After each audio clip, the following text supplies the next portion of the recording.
Everything is personal right here. Everything is personal right here.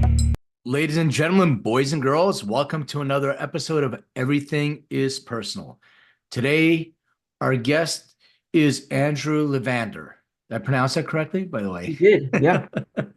Yeah, thanks for joining. I really appreciate it. Um, so I wanted to kind of get an understanding from you.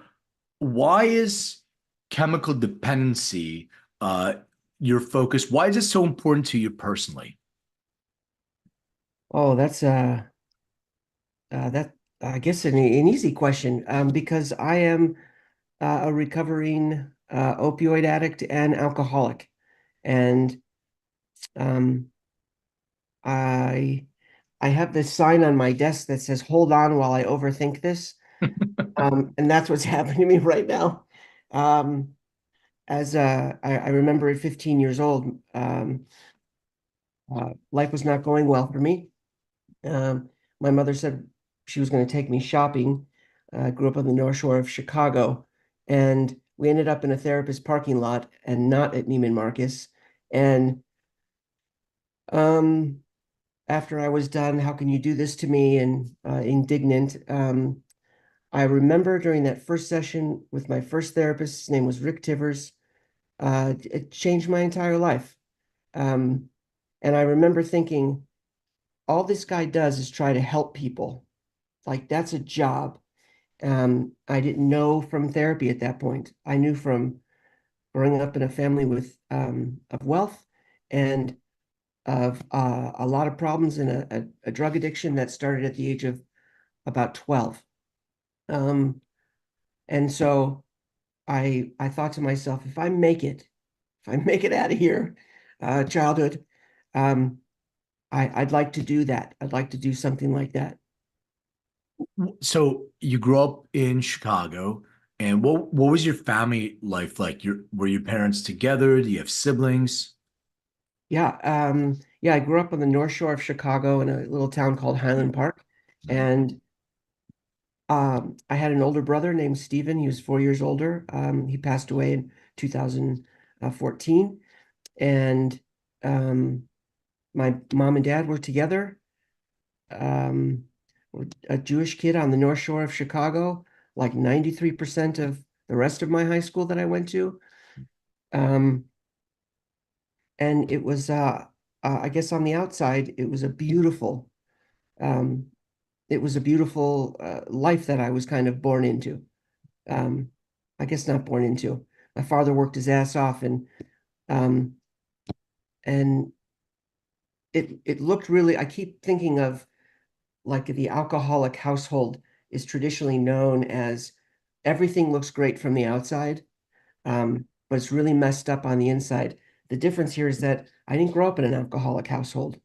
I grew up with a father who worked all the time, a mother who had mental health issues, and um, and then there was me. I think I felt a bit lost um, because of between the ages of 6 and 8, um, I was sexually abused, and uh, I think that, I mean, going way back, I can now just because of a lot of therapy and because I'm a clinician for 25 years, I see the progression of my life and how certain coping mechanisms or maladaptive coping mechanisms kind of took over my life.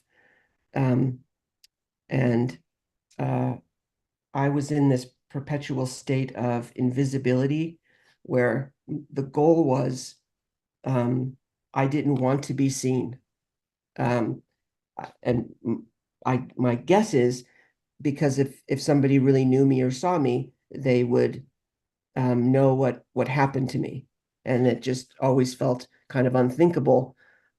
Um, uh, So did you tell anybody? Was this somebody in the family, somebody close to you?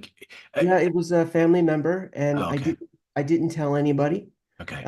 for 12 years, um, and uh, seems to be consistent with the amount of time that kids keep these things a secret. um, I didn't even know how to talk about it. When you spoke about it, who did you speak to first? Uh, I think I actually told my aunt. Okay. Um, I was at the University of Arizona and uh, experimenting with every drug. And Well, it's the school that you do it in, I think. yeah, too stoned Arizona for sure. Exactly. And I believe that she was the first person. And it was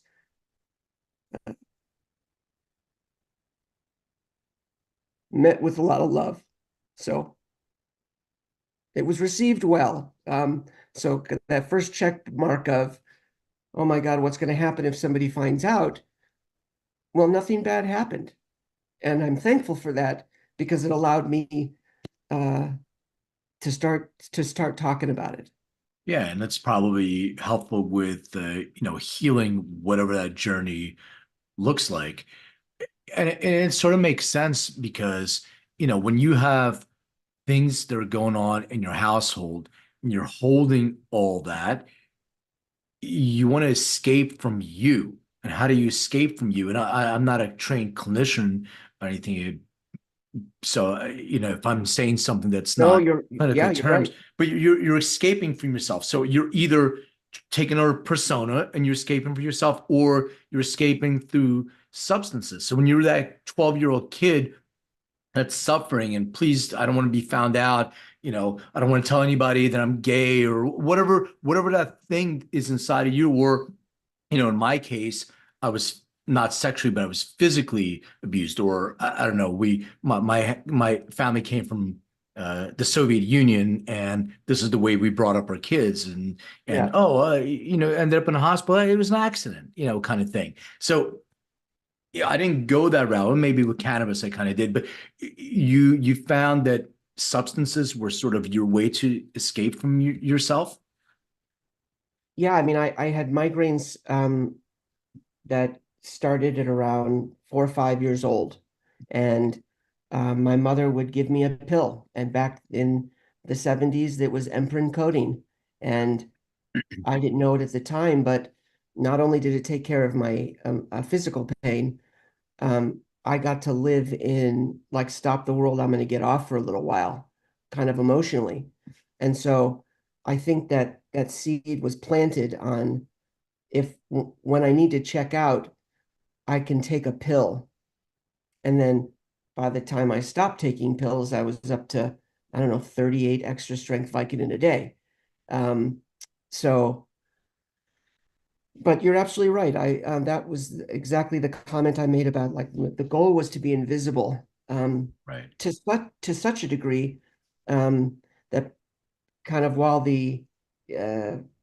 the chemical addiction was rooting, itself, I started with an eating disorder, and I think that in an attempt to change my body, to even separate from the old body and have a new body, I was just making shit up. And um, I one summer between I think it was freshman and sophomore year, I started to like girls, but girls didn't like chubby boys. And I lost over 30 pounds between the time school ended and the time school started, and hospitalized for a month for just horrible bulimia. And um, yeah, there's just like this path, these stepping stones of destructive behaviors that at the time, um, I, th for people who, there's a saying, for those who understand, an explanation that isn't necessary. Yeah. And for those who don't understand, an explanation isn't possible. Um, so for anybody who might not understand, I was looking for relief, and I found it in these behaviors that are really misunderstood, especially in boys. I don't. I read on your site, and we'll get into sort of what you do, but you talked about dual diagnosis and stuff. So I'm trying to figure out, because I lost over the last, I don't know, 15 years or so, 8 people that I know, to overdose. And, you know, I have this artistic and analytical side. So I'm trying to figure it out because I was diagnosed with ADD, ADHD, whatever, when I was a kid, and I was put on prescription medication. I knew fairly quickly. I'm like, this is not for me. I don't like the way it takes away my sense of self. I'm not sure else to explain it. Like, as you said, people will know. It's yes, it quote unquote works, but I don't have a connection to my emotional side from these things. So I knew it wasn't for me, and I went through my late teens and even early 20s.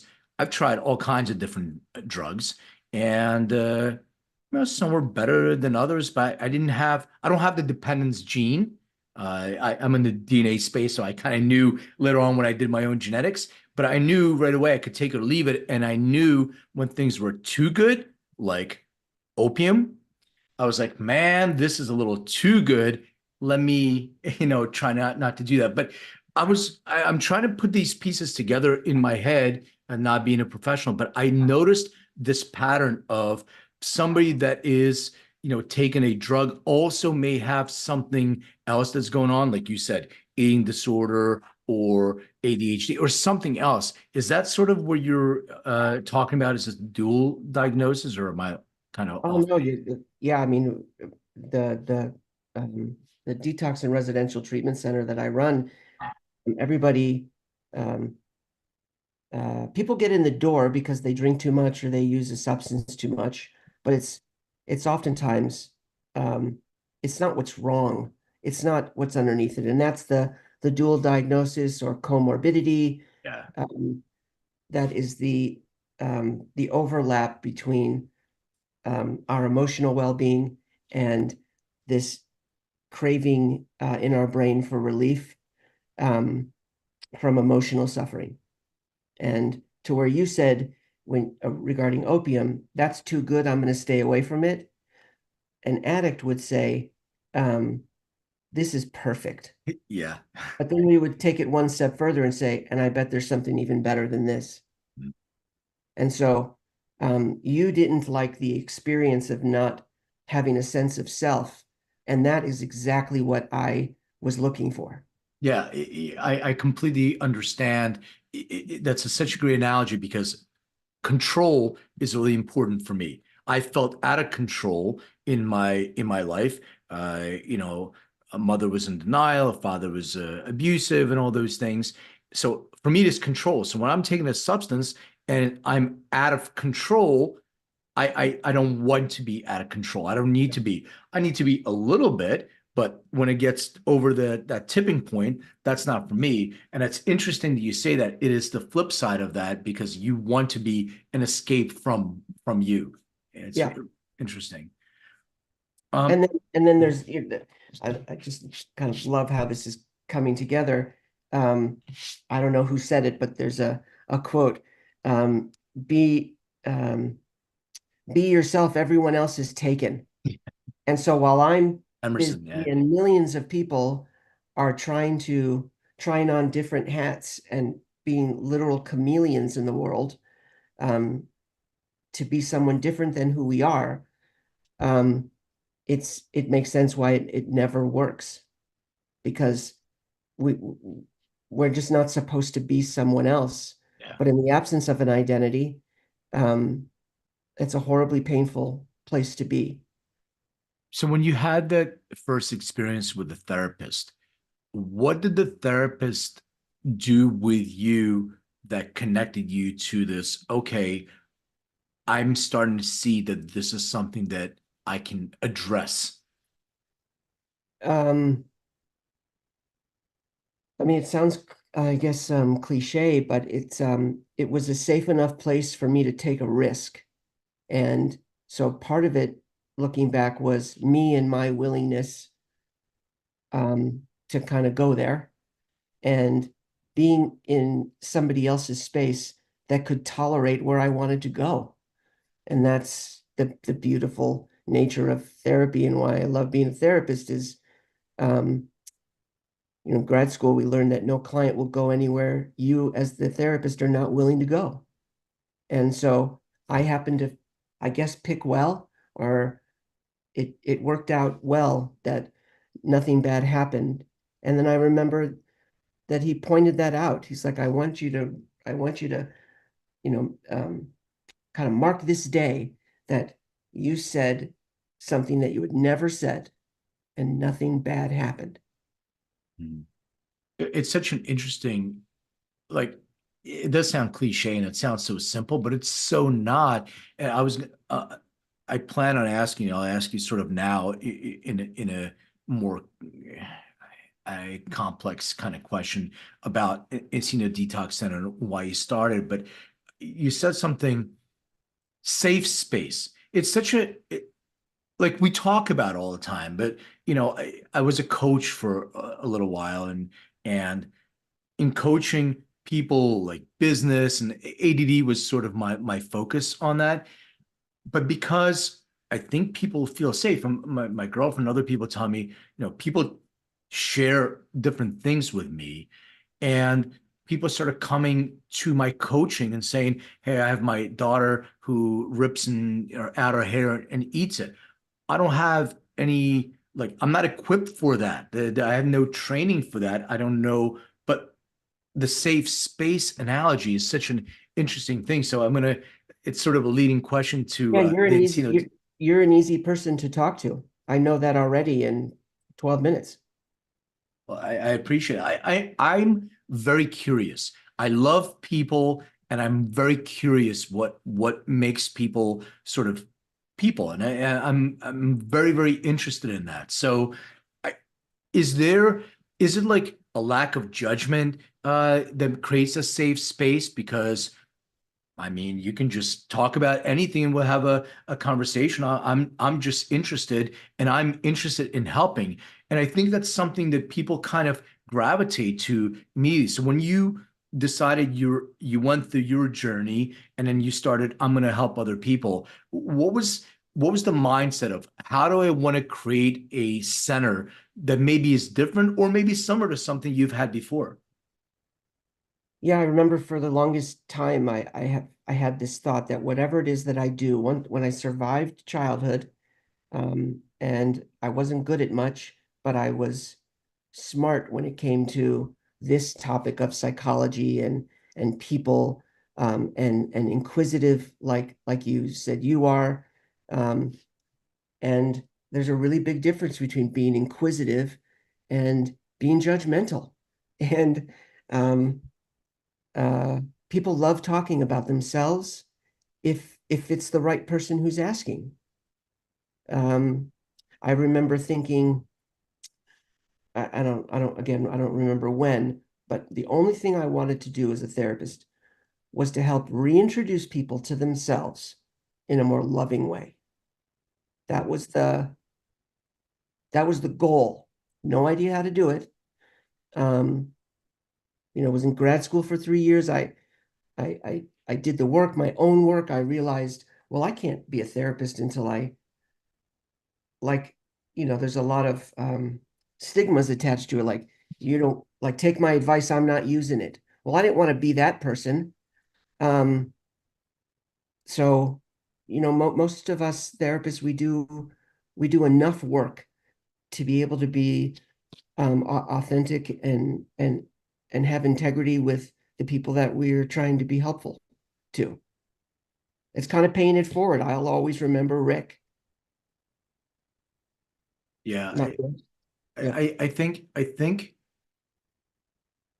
there's a sense of love, like people crave love and want, and if you're able to give them that, maybe they'll start giving that love back to themselves in a way, and it creates not only a safe space, but it creates an environment that is healing, and then you can sort of, and the people that are being healed can actually have that positive impact on other people. It seems to me, like you said, people that understand will understand, and people that share the experience are the ones that have this trust. Because if you have a conversation with somebody and they didn't walk in those shoes, It's like, all right, yeah, analytically, you read some books and you get it, but you didn't ever walk in my shoes. And I think having that experience is a big differentiator in how you approach that. Uh, I and think then you, it's the difference between why I think or why I feel a sense of that I've been successful in the counseling that I've done for a quarter century. I think because I don't have to explain to people that I get it. It's just this thing that other people who have been harmed, they get that. And it's not because I say something. Maybe it's because I don't say anything, or you know, I don't really know what it is. It's just um, well, uh, there is that level of empathy. I mean, it's pretty apparent based on your emotional response to your own situation, and also, how you're speaking about it. There's a sense of empathy. So I think people can pick up on that. And you know, I don't know your program. There's people go through 12 step. There are people who, and I want to ask you about that. I want to ask you about California sober, and this approach to, if I remember correctly, holistic approach to detox.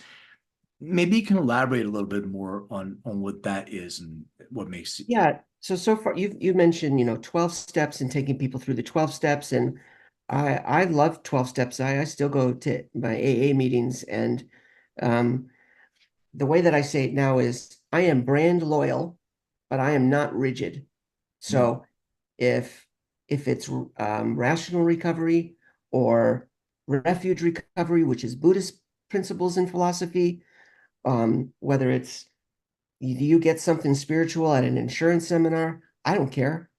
I just know that relationships are the antidote. So wherever it is that you can find a healing relationship, good for you, man. I there's like crazy things out here in California, not just in California.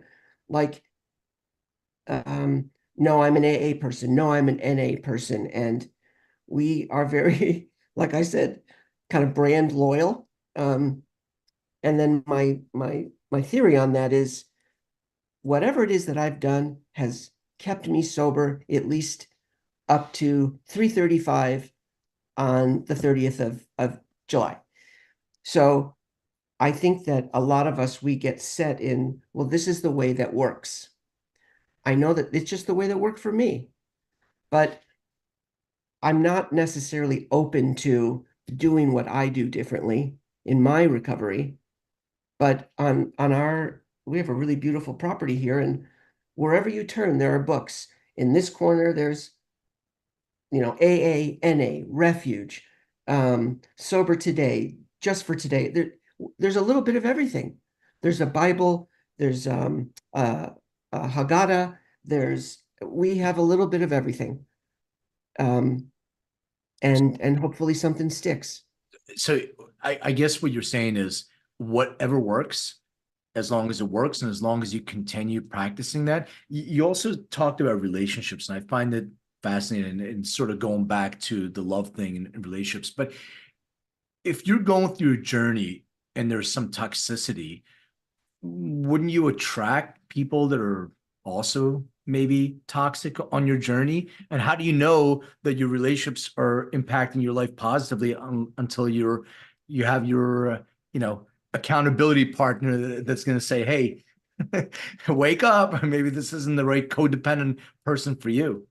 Yeah, I mean, look, there are a lot of kind of unscripted rules, and one of them is in early recovery, we're not supposed to be in an intimate relationship for a year.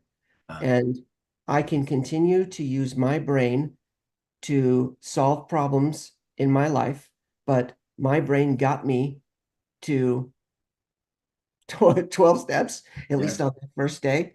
And I remember my first sponsor said, um, I didn't like it, but and what I was doing wasn't working, but I remember him saying, "Now I just want you to sit there and I want you to keep quiet. Just listen." Um, so I was willing to do what what somebody else told me to do. I And so kind to of, your yeah, point of how sorry. does a person know if their relationship is unhealthy? I remember also being told, and this was by a therapist, whoever you like right now, you can't like because they're not the right person for who you say you are looking for.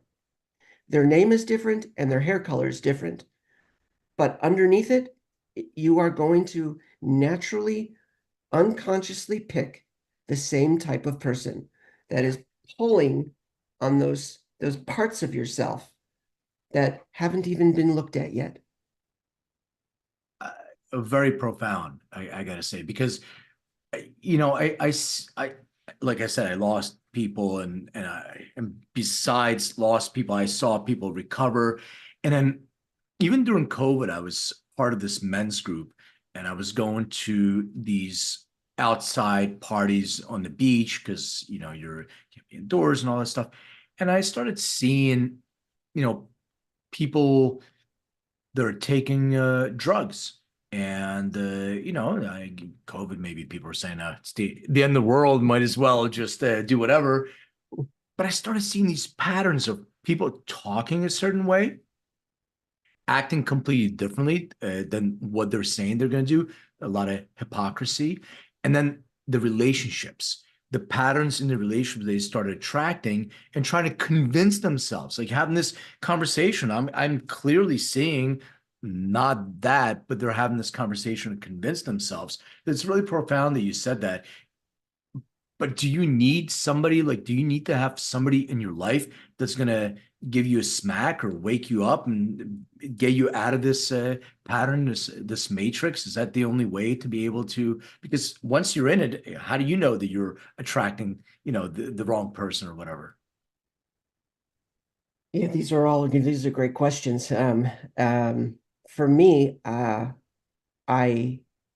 I do believe that I have two people in my life that I know will tell me the truth, and I know can tolerate when I instinctually get defensive because they're right, that they're going to stick around and wait for me to put my defenses down, and I have needed that in my life more than anything. Um, I needed, and I guess it's mutual. I need to be told the truth. Um, but there's only two people that I kind of let do that. Um, for lots of reasons. And I used to judge, oh my God, I only have two. I don't judge that anymore. I feel grateful that I have two. Yeah, you're lucky that you have two. Exactly. Some people don't have any, and they have people in their lives that tell them what they want to hear and don't really challenge them with Yeah. the truth. Well, friends tend to sell each other out because they don't want to risk the friendship. And that's, I think, an underlying piece that doesn't get talked about a lot. And what comes with honesty is the potential of loss. My whole thesis in grad school, to get out of grad school, was pairing up grief and loss with the surrender of a relationship with drugs and alcohol. Um, because that's what I was experiencing. My dad had just died. Everybody around me was, horribly, horribly sad. And I wasn't. I wasn't close with my father that way. Um,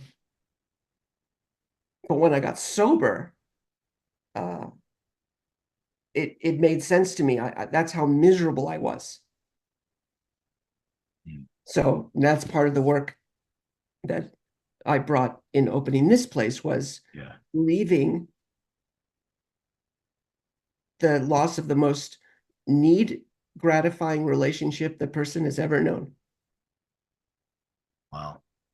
It's It's a hard thing to explain to somebody. You mean the thing that gave you 10 ODs? And so, yeah, but it sort of completes the puzzle, you know. Yes, you're right. Do you? It's the only way I can relate to this is going through the experience with my dad. I didn't speak to my parents for years. They kicked me out, actually, for smoking cannabis. Called the cops on me, try to have me arrested. They don't understand that this is my medicine. The irony of that is they consume products that, my company manufactures, but it changed my relation with my dad. I talk to him every day now. Like, I'm grateful for him. It changed my relation because I held on to this anger. And at some point I was just like, why am I giving this power to this man that continues to do that? He doesn't feel like that.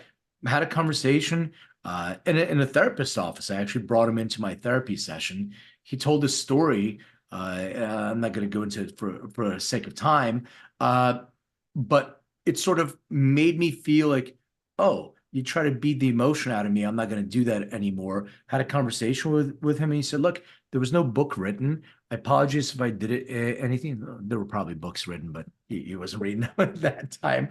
And I was just like, it's time to let that go because I'm holding on to it. He's already let it go.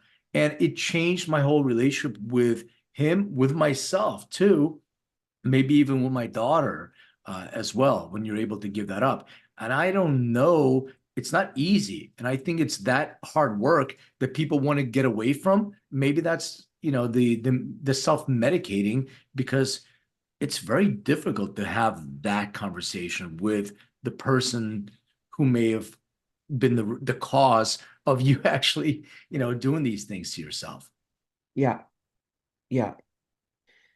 Um, this thing called emotional cutoff, which is just shy of doing something healthy, is where you just cut out the people. You ghost them, I guess what people would say Yeah. now. There's no healing involved. Yeah. And I did that with my mother when I was 39 years old. And I what I want to be able to help and give to other people, which not only makes it about me, and that's not what my work is about, but I can't give some of this to anybody. I can, in a boundary rich way, try to explain what my experience has been like with some things. But I didn't learn to value myself until I was 39, and to take care of myself and say, this isn't okay with me anymore. And it was really hard to do. If you've never been called a piece of shit by a parent, you really don't know what you would do in that situation. To somebody who hasn't, that seems absurd. Well, why would you let anybody talk to you badly? It's just so much more complicated. Well, Or it I was. mean, it's like I tell my daughter this all the time too. I'm like, would you, first of all, you're allowing people to speak. Would you have that conversation with yourself? And you do, would you speak to your best friend that way? The person you care about most? Would you? No, absolutely not. Then why are you having that conversation with yourself? So why are you allowing this in your Well, life? that is a great point. And I will say it, it's a little paradoxical, where you prescribe or you give to somebody the very thing that you want them to give up, in a way, like if somebody will come in and say, I need to stop doing drugs. I I can't believe I haven't learned my lesson yet. Mhm. You could say, I actually don't think you've tried hard. I need to go out one more time and really give it your all, and use things that you have never thought about using in quantities you haven't used yet. I wouldn't say this, but for the example, that person would look at me like I was nuts. But it's exactly what it is that they're doing. Um, so I mentioned California sober, just for people who don't know what that is. Like, the you talk dirty to word. people, yeah, you talk to people like, well, yeah, no, I'm sober, except for, I microdose, and I vape once in a while. I take a gummy, but I'm sober. What are your thoughts about that? My inside voice tends to be judgmental because it is completely different from the way that I got sober and how people that mentors of mine and what an experience I'm trying to help guide people on. Look, sober is sober. And if if I, as an alcoholic, if I don't ever drink again, which is the plan, it doesn't make sense to me that um, that I can smoke pot every day or every other day. That doesn't feel like sobriety to me. As part of a harm reduction model, um, which is we're going to go from fentanyl to um, something lighter to something lighter to something lighter. I can see how that is effective for people. I also know that for most of us addicts, we don't do moderation well. It only makes us moderately happy. We're black and white. Um, and I don't know. I don't need it. Right. I don't know what the purpose of it would be. Well, Um, so I'll give you an example. I was asked to consult for a recovery center, and I was asked to create, they called it a soft landing. So it's very, very similar to what you're saying. It's like a fentanyl or an opiate addict, and they had to get, go through the withdrawals. So one of the things they asked me for is a sedative formulation with cannabis. So go from there to cannabis, and then with THC, and then the idea was to get off and go into a CBD protocol for maintenance, for anti-inflammatory and all that stuff. And that's what I created for them. Uh, but I don't know. I'm not in that mindset. Does that mean that you're using another substance? So you're not really addressing, or CBD is better than it's taking herbs. Maybe it's plant medicine, and maybe that's okay. So I don't know. there's three things that I kind of use as a test, regardless of what the substance is or the behavior is. Mhm. Um, the litmus test. Does it happen in the absence of healthy relationships with other people? Um, does it need to be a secret? Okay. Uh, and does it cause you to feel any shame or guilt or doubt about yourself? Hmm. If the answer to any of those three are yes, I would say it's worth looking into, Interesting. That's a really regardless of interesting what it test. is. Yeah. Um, put it through the test and see. And where most people get hung up is if it needs to be a secret. It's interesting. I think I read on your site that you also do porn and internet addiction, right? So, I mean, not in of itself, but but it's it's common, yes, to it's come in with that as well. so, internet addiction. Why would somebody be embarrassed or keep it a secret? And like, what? I don't even understand what an internet addiction is. Porn, I get. I Yeah, understand that. But yeah, and internet, I think internet addiction is probably not the right phrase. okay, But it's really engaging anything that um causes uh consequences in a person's life. got it. So if So you're somebody's not on a having personal relationships with people. You're just sitting and online and playing video games or whatever you're doing right online. at the expense of flexibility. Interesting. I'm so fascinated by this. I want to have like a couple of these discussions, because I really think people see addiction, and I read a lot of different books about, like the last one I may have read about somebody who went through an intervention was maybe it was Anthony Kiedis's book. I don't really recall off the top of my head, but there's this whole pattern of, and like again, I haven't walked in those shoes, but I walk next to those people, and all the things you're talking about, there is a pattern of this notion of I want to be accepted. I'm not sure I like myself. I want to be somebody else. I want to put on a costume because something happened in my life where I didn't get that relationship from my parents or my siblings or somebody else, where I was abused. And then at some point, once again, there's a tipping point where the substance now becomes the thing. And now you're just chasing the substance. You forgot why you even started taking in the first place. Yeah. I'm wondering, once you get clean of the substance, how do you reduce the risk of relapse again? That has to do a lot of like therapy and cognitive therapy and all those other things, Yeah, right? I mean, we set the foundation here at the Encino Detox, medically first in detox, make sure people are going to survive their withdrawal and detox process. Um, Ideally, we load them up with relationship opportunities.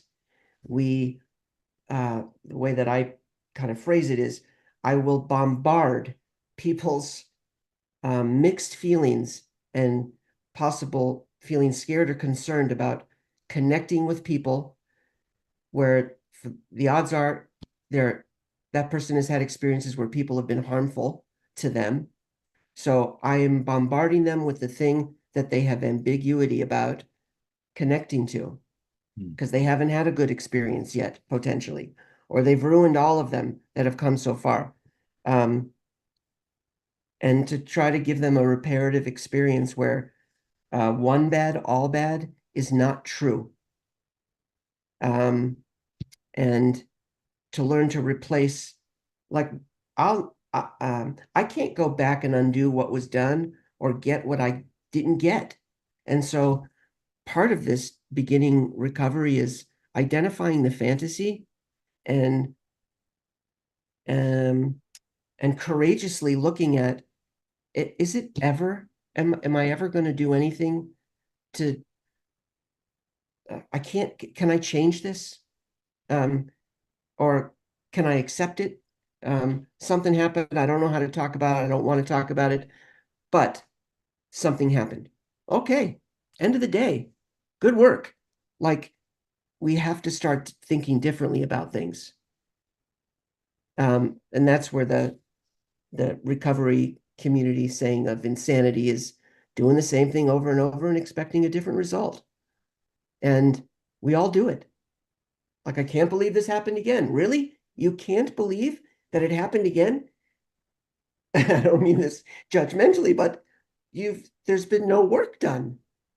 Yeah, of Uh, course. Of course. You're yeah, repeating the same pattern over and over, and you're thinking that, you're doing something, but you have to change, like break those habits. I mean, we're yeah. creatures of comfort.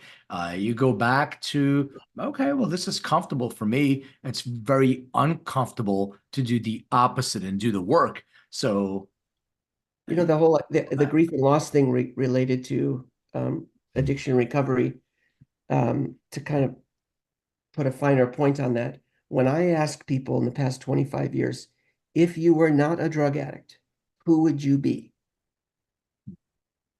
I rarely get an answer to that. And to me, that's really powerful, that it is it is more comfortable to stay in the self-destructive way that you know how to be, that's familiar, than to choose to go enter oblivion with everything unknown. And so we use the ARC model, which stands for attachment, self-regulation, and competency. The three things that all of us need some version of throughout our lives. So in early recovery, it's new attachments, recognizing the value of old attachments to our drug of choice, learning how to, the R is to regulate, to self-regulate, um, to figure out what happens when my emotions get enormous and I start breaking things. Where's that coming from? Um, is that allowing me to be the man or the woman that I want to be? That's a question that I ask people here.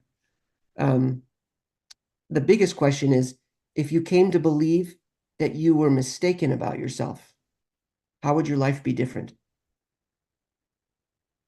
And that one takes some time. So they list the core beliefs on the left side of the paper: ugly, fat, worthless, stupid. And then the middle section, was this is this an original thought of me, or was it ascribed, given to me? And the last column, if I came to believe that I was wrong, how would my life be different? Everything on the right side of the page is amazing. And they already have it in them. And the evidence of that is because they just wrote it down. So it's awesome when to watch people do the work. I love that. All right, so I gotta switch gears for a couple minutes and ask you some questions I ask all my guests, music related stuff, since I'm a big fan of music. Do you remember the very first concert that you ever attended? And if so, what was it? Yes, it was with my family, and it was Diana Ross, and I was 10 in Chicago. It's a good one. What was the last concert that you ever that you went to? Just a couple of months ago with my wife and one of our daughters and her fiance, and we saw Tears for Fears at the Hollywood Oh Bowl. yeah, the Bowl. Yeah, they're still great. Still amazing. Yeah. All right. So another music question. For the next year, you have to listen to only 5 albums.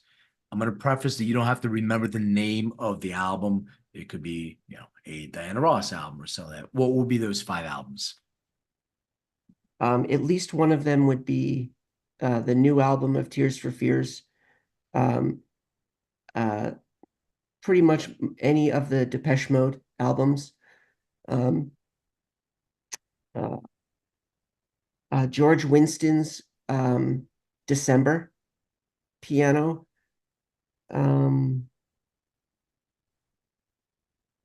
I'm an enormous Neil Diamond fan, uh, and Temple of the Dog Nice. was an incredible album. Every song. Yes. Speaking of, you know, addicts, I saw Temple of the Dog at the Forum, a few months before Chris Cornell passed. Oh man, Incredible. yeah. All right. Bonus question, final question. Please describe what your room looked like growing up. Oh man, it's a running joke. It um, uh, it was wallpaper. Um, I had two twin beds with a middle console that connected them. That was filled with uh, kid stuff, and the wallpaper was hot air balloons, and then over the hot air balloons were half naked women, along with I remember a girls' school big giant poster, a Smiths poster. Um, I think I had a Blue Oyster Cult poster. So looking back on it, I could see somebody could have said, "This kid's gonna be fucked up." Hey, it could have, somebody was listening to early Pink Floyd, took some LSD and like, oh, that's some cool wallpaper. Yeah, yeah, that's what it looked like. Um, Cool. So, Andrew, where can people reach out to you, to the center? How they get in touch with you if they want to get your services and etc.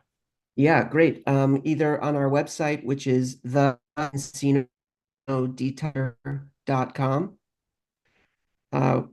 It can reach us on our 800 number, which is 833-433-2435.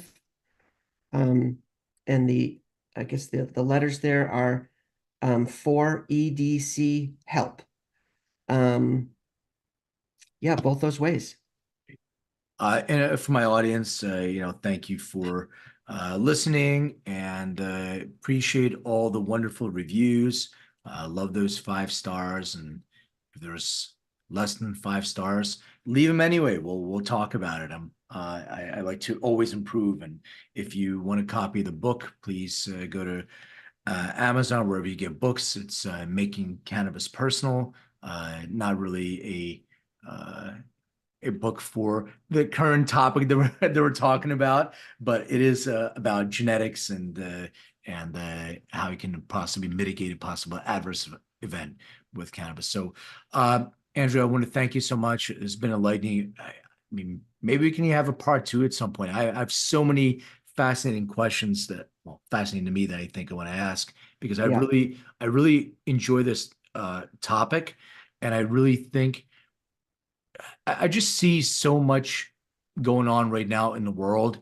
And I'm not a professional, but the mental health is something that I see either showing up a lot more prevalently than I've seen in many years. I'm in my 50s, so it's been it's been a while that I've seen these displays of visual displays of mental health, and I'm concerned, that people are self-medicating, and I'm from Philly, I live in LA, and the amount of fentanyl overdose. There's a part of Philadelphia in And this Kensington. Kensington area, which I know really well. I went to Temple University. I drove through there every day. I lived in not too far away from that area, and it's just like zombie land. So Yeah. I'm really concerned about what's going on, and maybe there are Yeah. things that we can do to help Yeah. mitigate that. So thank Yeah. you. Yeah. My pleasure. Thanks for having me. Appreciate it.